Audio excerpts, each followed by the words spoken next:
What are some of the most common misconceptions or wrong assumptions about China that you hear most recently that are circulating in the international community?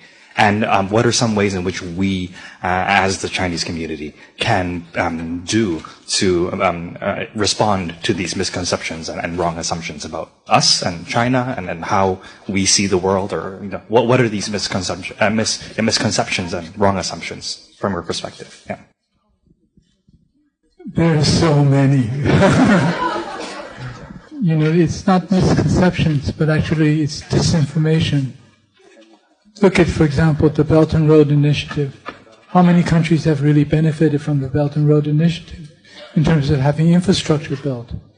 You can't develop without infrastructure.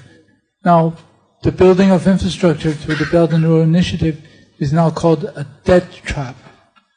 It's called economic coercion. As a senior government official in Kenya said to me, the airport is built by China. The highway going from the airport to the hotel is built by China. When the Americans travel there and tell us about debt trap, I tell them, let's have more traps. So I think everything that we see out of, for example, in terms of human rights, in terms of the Uyghurs in Xinjiang, all this talk about slave labor, picking cotton. 90% of the cotton picked are now by machines. There's no physical labor anymore.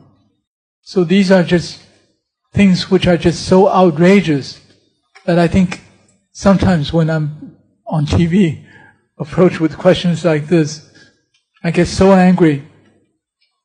But I just have to hold back, on TV, right? Did you walk away? Can't walk away, but just ignore it.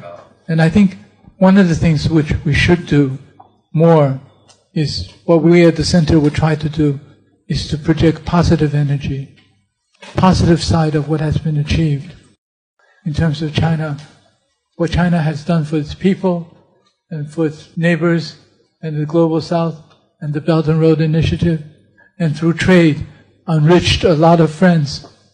The ASEAN countries now, economies are tied very closely to China.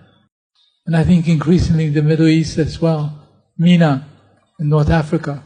But I mean, this is a subject that Einar has a particular expertise in, because he's confronted with this all day long on TV, especially on Indian TV, right? Last night. You have to understand that in the U.S., we spend $90 billion a year on intelligence and misinformation. I mean, this is what we do. Can you imagine $90 billion a year being spent perhaps on education? No. We spend it on disinformation. And the reason why is not because Americans are evil people. It has to do with the sense that we have to be number one. And if we can't compete with you, we're going to break your legs. This is what they call the Tonya Harding defense. All right? She was afraid that her good friend would somehow beat her at the Olympics. So she got her boyfriend and another friend to go over and try to break her legs. All right? This is exactly what the U.S. is doing. But the idea that you can change that, I always say, China has a squeaky toy, right? The West, we have a 1,000,000-watt speaker phone that we can use on a daily basis because we control the international press.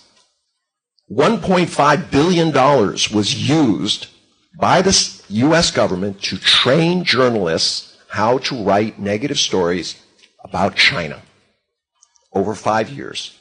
$300 million a year just being spent on the free press to teach them, all right, how to be biased against China. Now, it seems unbelievable. Imagine if China was doing that, all right? We in the U.S. would say, see, this is an attack on the freedom of the press, of information. So there's a lot of work to be done. As I said, you like that phrase, there's a lot of information, too much, but not a lot of understanding. That is the role. That's what has to change.